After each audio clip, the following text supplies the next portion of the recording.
दोस्तों, आज हम आपको एक ऐसे खास दिन के बारे में बताएंगे। अगर इस दिन महिलाएं अपने बाल धोती हैं तो पति माला माल हो जाते हैं। साथ ही मैं आपको बताऊंगी, यदि महिलाएं किसी वजह से त्योहार, पूजा या किसी शुभ अवसर पर बाल ना धो पाएं तो क्या उपाय करें जिससे पति रोडपति से करोड़पति बन जाते हैं। दोस्तों, हिंदू धर्म में रीति रिवाज को बहुत अधिक महत्व दिया जाता है। शादी, जन्म, मरण से संबंधित ऐसी बहुत सी रिवाज हैं जिसके अनुसार प्रत्येक हिंदू समाज का व्यक्ति चलता है। इसी के अनुसार सुहागिन महिलाओं को कोई काम करने से पहले शुभ अशुभ का ध्यान रखना बहुत ही महत्वपूर्ण है। बता दें कि सुहागिन महिलाओं को विशेष दिन के अलावा धर्मशास्त्रों में उनके बाल धोने को निषेध माना गया है। तो चलिए बताते हैं क्या करना चाहिए सुहागिन महिलाओं को। वीडियो को स्टार्ट करने से पहले वीडियो को लाइक करें, चैनल को सब्सक्राइब करें और कमेंट में लिखें हर हर महादेव। चलिए शुरू करते हैं। दोस्तों, सप्ताह के कुछ विशेष दिन हैं। यदि सुहागिन महिलाएं अपने बाल धोएं तो उनके पति पर बलाएं आ सकती हैं। इससे आपकी संतान और परिवार पर भी बलाएं आ सकती हैं। तो चलिए बताते हैं किस दिन सुहागिन महिलाओं को बाल नहीं धोने चाहिए और किस दिन बाल अवश्य धोने चाहिए।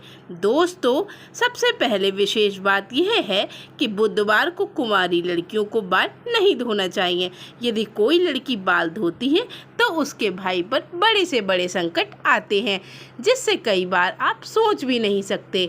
इसलिए ज़्यादा से ज़्यादा कोशिश करें कि बुधवार के दिन बाल ना धोएं।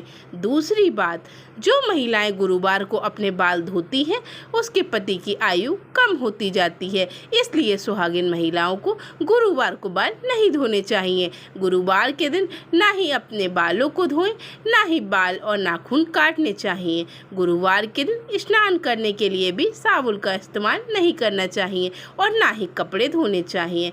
और तो और दोस्तों, गुरुवार के दिन पोछा भी नहीं लगाना चाहिए। यदि आप ऐसा करते हैं तो दोस्तों आपके घर में किसी न किसी रूप में भारी से भारी संकट आ सकता है। दोस्तों, तीसरी बात, दोस्तों यदि कोई महिला सोमवार को बाल धोती है तो उसकी बेटी पर बड़े से बड़े दुख और संकट आते हैं। परिवार को आर्थिक संकट का सामना करना पड़ता है। तो इसलिए महिलाओं को सोमवार को भी बाल नहीं धोना चाहिए। तो चलिए दोस्तों बताते हैं कि किस दिन बाल धोना बहुत ही शुभ होता है। शुक्रवार को बाल धोना बहुत ही शुभ होता है। दोस्तों, महिलाओं को शुक्रवार को बाल धोने का नियम बनाना चाहिए और इस दिन घर में अच्छे से सफाई करें और माँ लक्ष्मी का पूजन करें। इससे माँ लक्ष्मी प्रसन्न होती है। यदि दोस्तों आप किसी वार का व्रत रखते हैं तो आप उस दिन विशेषकर बाल ना धोएं। जैसे अगर आप सोमवार का व्रत रखते हैं तब आप रविवार को बाल धोकर शुद्ध हो जाए, और जैसे कभी आपको सोमवार को ही सर धोना पड़ जाए तब आप यह उपाय कर सकते हैं।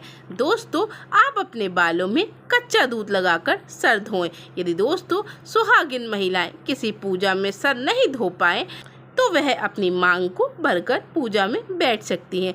दोस्तों, मांग हमेशा गहरी भरनी चाहिए, इससे पति की आयु बढ़ती है। दोस्तों, यदि आपका भाग्य भी सो गया है तो महिलाएं यह उपाय कर सकती हैं जिससे माँ लक्ष्मी के साथ साथ अन्य देवताओं की भी उनके पति पर कृपा होती है। तो चलिए जानते हैं उपाय के बारे में। दोस्तों, रोज़ सुबह उठकर सबसे पहले हथेली हथेली देखें और फिर चेहरे पर लगाएं। ग्रंथों के अनुसार हथेली के ऊपरी भाग में माँ लक्ष्मी, बीच में माँ सरस्वती और नीचे भगवान विष्णु का वास होता है। इसलिए हथेली को चेहरे पे फिराना अवश्य है। दोस्तों, दूसरा उपाय यह है कि पहली रोटी हमेशा गाय को देनी चाहिए। दोस्तों, शास्त्रों के अनुसार गाय में 33 कोटि देवी देवताओं का वास होता है।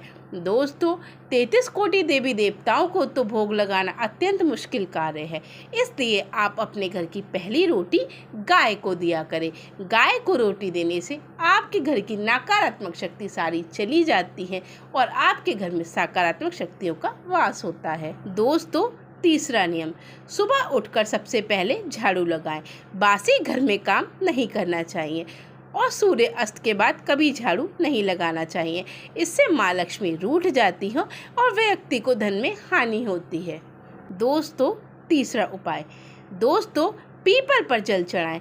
पीपल में भगवान विष्णु का वास होता है, इसलिए हमें पीपल पर रोज जल चढ़ाना अवश्य है। दोस्तों, श्रीमद् भागवत में भगवान ने अर्जुन से बोला है कि वह आपको पीपल के रूप में अवश्य मिलेंगे, तो आप पीपल का पूजन अवश्य करा करें। दोस्तों, पांचवा उपाय, बाहर से जब भी आप घर आएं तब आप खाली हाथ ना आएं, चाहे तो एक पेड़ का पत्ता ही लेकर आएं। यदि दोस्तों आप बाहर से घर खाली हाथ आते हैं तो घर में नकारात्मक शक्तियां आती हैं और जिससे आपके घर में कलेश होता है, अपव्यय के खर्च होते हैं। तो दोस्तों आज के लिए बस इतना ही। राधे राधे।